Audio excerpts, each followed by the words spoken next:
VCS சொன்னார். இப்போ தான் ரொம்ப லேட்டாக தான் கமெண்ட்ஸாக இருக்குது தமிழன்ட்டு ஞானம் வந்திருக்குன்ட்டு. அனைவருக்கும் வணக்கம். கரெக்டாக இருக்கண்ணே? இந்த பாலியம் கொஞ்சம் எதுக்குண்ணே. அனைவருக்கும் வணக்கம். இயக்குனர் விசிஆர் அவர்கள் வந்து ஒரு 10-15 படம் பண்ணியிருப்பாங்க. எல்லாம் நல்ல கருத்து சொன்ன படங்கள், குடும்பத்துக்கு தேவையான படம், நாட்டுக்கு தேவையான படங்கள் தான் சொன்னார். அது எல்லாத்தையும் விட இன்றைக்கி பேசின பேச்சு இருக்குல்ல, இதெல்லாம் தாண்டிடுச்சு. அது 15-16 படத்தை சொன்ன கருத்தை விட இன்றைக்கி ஒட்டுமொத்தமாக கொண்டாது கரெக்டாக. இதெல்லாம் தமிழன் கேட்டுட்டு போயிடக்கூடாது, காதில் கேட்டு மனசில் இறைக்கணும், அந்த மாதிரி கருத்துக்கள். அப்புறம் சொன்னார், நான் வந்து வாடகைக்காரில் வந்து இறங்கினார். நல்ல படம் எடுத்து தான் அப்படி தான் கஞ்சா கடத்துகிற மாதிரி, படமும் தண்ணடிச்சுக்கிற மாதிரி, ஒரு 100-200 கொலை பண்ணுற மாதிரி. இல்லை படம் பண்ணியிருந்தால் நீங்கள் ஒரு 2 கோடி மதிப்பில் கார் வந்து இறங்கியிருப்பீங்க. நம்ம பண்ண பாவம் நல்ல படமாக எடுத்துட்டோம். அடுத்த படம் பண்ணும்போது உஷாராடுங்க. இங்கே மாஸ்டர் தினேஷ், நான் மாஸ்டர் சொல்லிட்டேன்னா பரவாயில்ல. இந்த ஒயிட் சட்னி சொல்லும்போது சீமான் அண்ணன் பார்த்தாரு, தேங்காய் சட்னி சொல்லிட்டு அப்படின்னாரு. க்ரீன் சட்னி அப்படிங்கும்போது அண்ணன் ஒரு லுக்கு விட்டார், புதினா சட்னி சொல்லியா. அதெல்லாம் ஓகே தான். தினேஷில் இஸ் இருக்கே, சட்னியை மாற்றிடலாம், இஸ் எப்படி மாற்றுறது? அது மாதிரி ஸ்ரீதர் மாஸ்டர், இந்த ஸ்ரீ எப்படி மாற்றுன்னு கேட்டுங்கம்மா அண்ணன்ட்ட. நிறைய பேர் இஸ் ஸ்ரீலாம் தர்றோம். நம்ம அண்ணன் மாதிரி அதை வந்து எல்லாத்தையும் கொஞ்சம் மாற்றணும் போல இருக்குது. அப்புறம் இந்த படத்தோட தயாரிப்பாளர்கள் நீங்கள் தனியாக சங்கம் வச்சிடலாம் போல இருக்குது. அது ஒன்று தான் இங்கே கம்மியாக இருக்குது. ஏற்கனவே எத்தனை சங்கம்னா இருக்குது? சரி, ஒன்று டெய்லர் வந்துட்டு இருக்குது. இது கொஞ்சம் ஸ்ட்ராங் ஆகிடும் போல இருக்குது, அத்தனை ப்ரீஸ் இருக்குது. ஒன்றே ஒன்று சொல்லணும், இங்கே சில பார்ட்னர் வருவாங்க, 2 தயாரிப்பு இருப்பாங்க, சேர்ந்து தயாரிப்பாங்க. ஃபஸ்ட்டு பூஜையில் பார்த்தா அவருக்கு மாலை போட்டு, இவருக்கு மாலை போட்டு, கொஞ்சம் குலாவி அப்படின்னு படம் ஆரம்பிக்கும். போக போக பார்த்தா நம்மளை கூட இருக்காங்கல்ல, ஒரு தயாரிப்பில் வருவார். அப்போ இயக்குனர் நல்ல மூடில் இருப்பார், இதாக இருப்பார். தயாரிப்பு வந்தோடனே அவர் வணக்கம் எந்திரிச்சு வணக்கம் சொல்லுவார். ஓகே, அடுத்து இன்னொரு பிஸியாக பார்ட்னர் வருவார். பார்ட்னருக்கு தமிழில் பங்குதாரர். அண்ணன் மன்னிச்சிருக்கண்ணே, நீங்கள் நிறைய மன்னிப்பு கேட்க வேண்டியிருக்கோம், இதை வேறு வழி இல்லை. பங்குதாரர் வருவார். அப்போ அந்த இயக்குனர் அந்த ஷார்ட் வைக்கிற அதில் மூடில் இருப்பார். தேர்ப்பு வரும்போது வணக்கம் சொல்லுவார், வணக்கம் சொல்லிட்டு போயிடுவார். கூட சொல்லுவான். அவர் வரும்போது டேரக்டர் எந்திரிச்சு வணக்கம் சொன்னார், நீங்கள் வரும்போது உட்காந்து சொல்கிறார், கொஞ்சம் ஏறும். மறுநாள் இந்த ஃபஸ்ட்டு பங்குதாரர் ஃபஸ்ட்டு வருவார். கதாநாயகி, சார் வணக்கம் சார், சாப்பிட்டீங்களா சார்? சாப்பிட்டோம்மா. அது இன்னொரு பங்குதாரர் அப்புறம் வருவார். அந்த அம்மா இப்போ டைலாக்லாம் மனப்பாடம் பண்ணிக்கிட்டு இருக்கோம், வசனத்தை மன்னிக்கணும்னே, எத்தனை மணிப்புன்னு அப்படிலாம் லிஸ்ட்டு போட்டுப்போம். வசனத்தை மனப்பாடம் பண்ணிக்கிட்டு இருக்கும்போது இவர் வருவார். அவர் வணக்கம் சொல்லுவார், சார் அவன் கூட சொல்லுவான், சார் அவர் வரும்போது என்ன சார் சாப்பிட்டீங்களா அப்படின்னுச்சு, நீங்கள் வரும்போது சாப்பிட்டு கேட்கல சார். இப்படி டெய்லி ஒரு பிட்டை போட்டு படம் முடியும் போது பெரிய சண்டையாயிரும். ஃபஸ்ட்டு பங்குதாரர்கள் கடைசி சண்டைதாரர்கள் ஆயிடுவாங்க. 2 பிடிச்சிருக்கு இந்த கதி, நீங்கள் எத்தனை பிடிச்சிருக்கீங்க? இதுவே பெரிய சாதனை கௌதம் சார். நீங்கள் உண்மையே இந்த படங்கிறது என்னதுமா, இத்தனை பிடிச்சிருக்காங்கல்ல, இது ஒரு படம் தான். தயாரிப்பு படை, இந்த படையாண்ட மாவீரன் தான் கௌதம். கௌதம் சார் வந்து நான் அப்பப்போ வியந்து பார்ப்பேன். ராவணன்னு ஒரு படம் மன்சூரிகன் தயாரித்து அவரே ஹீரோவாக பண்ணார். அதுக்கு நான் ஒரு சில வசனம்லாம் எழுதினேன். அப்போ அவுட்டு ஷூட்டிங் போகும்போது ராமதாஸ் தான் இயக்குனர்.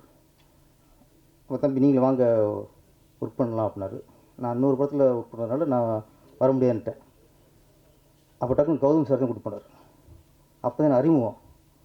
ஆனால் அப்போல்லாம் இப்படி இல்லை, ரொம்ப சாஃப்ட்டு, ரொம்ப சாது. நானே ரொம்ப கம்மியாக பேசுகிற ஆள். நான் 10 வார்த்தை பேசினா 2 வார்த்தை பேசுவார்.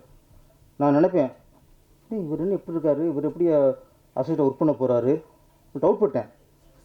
ஆனால் இன்றைக்கி பார்த்தா மிகப்பெரிய போராளியாக இருக்காப்புல. எங்கெங்கேயும் செயினை கட்டுறாப்புல, பூட்டை போடுறாப்புல, வெட்டு வைக்கிறாப்புல. இன்னொன்று என்கிட்ட காப்பி வாங்காமலே ஒரு விஷயம் பண்ணிட்டாப்புல. தமிழ் பேரரசு கட்சி. நீ பேரரசு கேட்கணும் வைக்கக்கூடாதா? நீங்கள் தமிழ் வைக்கிறதுக்கு அண்ணன் கேட்டுருக்கலாம், தப்பு, ஓகே. பேரரசு என்கிட்ட காப்பி வச்சு நீர் காப்பி வச்சு பெரிய பிரச்சனை இருக்கு இன்றைக்கி. ஆமாம், என் பேரையே முடிக்கிட்டாப்புல. இருந்தாலும் தமிழ் வச்சுருக்கனால ஓகே, மன்னிச்சு விட்டுருலாம். இங்கே தமிழ்நாட்டில் கட்சிகளுக்கு தமிழ் பேர் வைக்கிறே பெரிய சாதனை. அவர்களே மாவீரன். நீங்கள் நாம் தமிழர் கட்சி வச்சுருக்காருல, அவர் மாவீரர். அடுத்து தமிழ் பேரரசு வச்சுருக்கீங்க, நீங்களும் மாவீரர் தான். ஏன்னா இங்கே தமிழ் சொல்கிறதே பெரிய விஷயமா இருக்குங்க. அப்போ இங்கே அடிக்கடி பார்த்தா சோழ வம்சம், சோழ நாடு அடிக்கடி வார்த்தை வருது. சோழ நாடு அது வரலாறு, ஆனால் இன்றைக்கி அது தமிழ்நாடு. பாண்டிய நாடு அது வரலாறு, இன்றைக்கி அதுவும் தமிழ்நாடு. சேர நாடு அது வரலாறு, இன்றைக்கி அது தமிழ்நாடு. அதுபோலத்தான் திராவிடம் என்பது வரலாறு, தமிழ்நாடு என்பது நிதர்சனம், இன்றைய நிகழ்வு. அது சேர நாடு, சோழ நாடு, பாண்டிய நாடு இதெல்லாம் சேர்ந்து தமிழ்நாடாச்சு. ஆனால் திராவிடம் என்பது பிரிஞ்சது. சேர சோழ சேரது சேர்ந்தது. திராவிடம் என்பது கேரளா, ஆந்திரா, கர்நாடகா பிரிஞ்சு நம்ம தமிழ்நாடு ஆகிட்டோம். அதனால் இன்றைக்கி இது தமிழ்நாடு. இன்றைக்கி சீமானண்ணன் இந்த படத்துக்கு வந்திருக்காருன்னா ஒரு திரைப்பட இசையில் விட்டு வந்திருக்காரா? இல்லை. கௌதம் ஒரு இயக்குனர் நண்பர் அப்படி வந்திருக்காரா? இல்லை. கௌதம் என்பவன் தமிழ் பற்றாளன், தமிழன், எங்கே தான் தமிழை பற்றி பேசுகிறவன். அந்த தமிழ் உணர்வோடு தான் சீமானண்ணன் வந்திருக்காரு. இந்த படத்தில் ஒரு டைலாக் வந்துச்சு, நம்ம பாலமுரளி வரும்போது தான் வசனம். வாங்க நீங்கள் வாங்க, அறிவு வாங்கி முடிச்சுட்டு இல்லை ஏறுங்க. தமிழ் வசனம் எழுதிட்டு தமிழ் கட்டணம் என்ன இருக்கும். நண்பர் பாலமுரளி வருமா இந்த படத்துக்கு ஒரு தான் வசனம். பல இடங்களில் கைது கட்டினேன் சார். அதில் ஒரு எல்லாம் சொன்ன டைலாக் தான். தமிழை 3 இடத்துல தான் திருப்பி அடித்தான் அப்படின்ட்டு. சந்தனக்காடு, முந்திரிக்காடு, அன்னிக்காடு. இந்த இடத்துல திருப்பி அடித்தான். பல இடங்களில் திருப்பி அடிக்காமல் இருக்கிறதுக்கு வீரம் இல்லாமல் இல்லை. தமிழனுக்கு வீரத்தை விட பொறுமை ஜாஸ்திங்க, பொறுமை அதிகம். அந்த பொறுமை காரணமாக தான் பல இடங்களில் அடிக்காமல் இருக்கான். இல்லை நல்ல வசனம் வந்துச்சு, பாடலில் ஒரு வரி வந்துச்சு, தமிழினம் உலகிலே அதான் மூத்த குடி. தமிழ் மொழி தான் எல்லா மொழிக்கும் தாய்மொழி, முதல் மொழி. நம்ம தான் பெரிய பேசிட்டே இருக்கோம். தமிழ் மொழி எல்லா மொழிக்கும் மூத்த மொழி அப்படிங்கிறத ஒரு பஞ்சாபிக்காரன் ஒத்துக்காமல் இருக்கலாம், ஒரு குஜராத்துக்காரன் ஒத்துக்காமல் இருக்கலாம், ஒரு மகாராஷ்டிரா ஒத்துக்காமல் இருக்கலாம், ஹிந்தி பேசுகிறேன் ஒத்துக்காமல் இருக்கலாம். ஆனால் ஒரு மலையாளம் ஒத்துக்காமல் இருக்கலாமா? ஒரு தெலுங்கு ஒத்துக்காமல் இருக்கலாமா? ஒரு கன்னடம் ஒத்துக்காமல் இருக்கலாமா?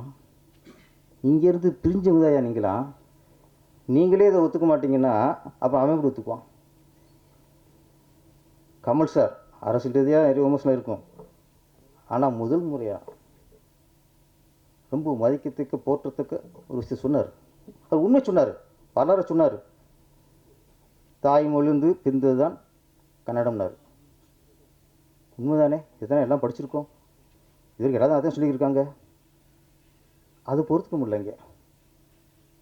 ஆனால் நான் மன்னிப்பு கேட்க மாட்டேன்ட்டார். அவரை பாராட்டணும், உங்கள் கையெழுத்து மூலிமா அவரை பாராட்டணும். ஏன்னா இங்கே சார் இங்கே வந்து ஒரு தமிழனுக்கு ஒரு பிரச்சனைனா இங்கே அரசியல் இல்லை, மதம் இல்லை, ஜாதி இல்லை, எல்லாத்தையும் தூக்கி போட்டு ஒரு தமிழுக்காக கொள்ள கொடுத்தானா அவன் பின்னாடி நம்ம நிற்கணும் சார்.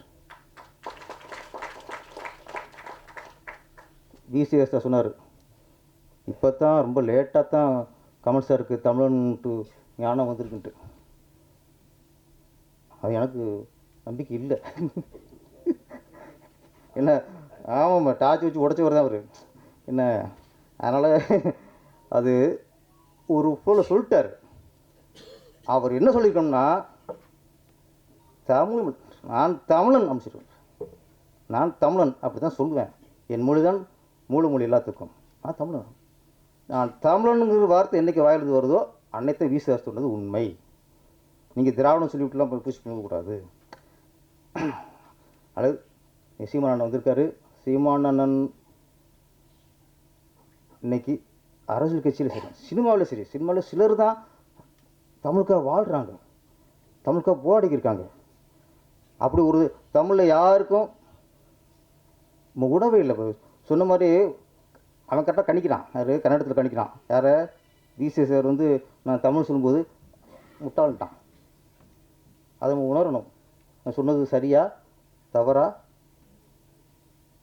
நம்ம ஒன்றே ஒன்று சொல்லிடுறேன், முடிச்சிடறேன்.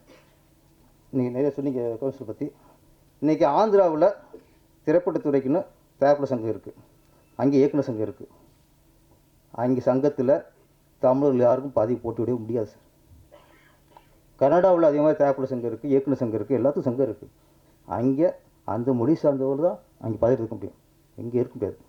கேரளா இங்கே குட்டிக்காரன் போட்டாலும் சரி, அங்கே ஒரு தமிழன் வந்து ஒரு சங்கத்தில் போய் பதிவு வகிக்க முடியாது.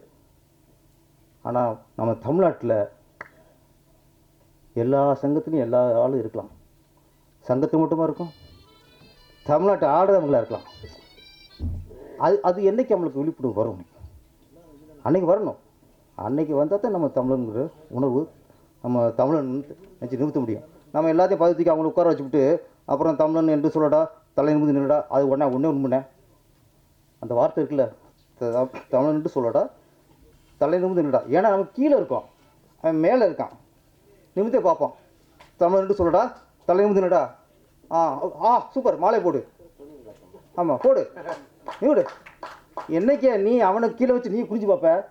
தமிழ்னு சொல்லடா, மற்றவனை கீழே வச்சு தலை குடிஞ்சிடா, வரணும் சீக்கிரம். நிமிந்து பார்த்து முதுகு வலிக்குது, எனக்கு எல்லாருக்கும் வலிக்குது. அந்த அது என்ன, அதுக்கு விளக்கு இப்படி ஆகி போச்சு. இப்போ தலை நிமிருங்கிறது நேரிட்டு பார்ப்பான், ஒதுங்கி நிற்பான். தமிழும் நேரிட்டு தமிழ் நிற்க வைப்பான். அவ்வளோதான். நன்றி, வணக்கம்.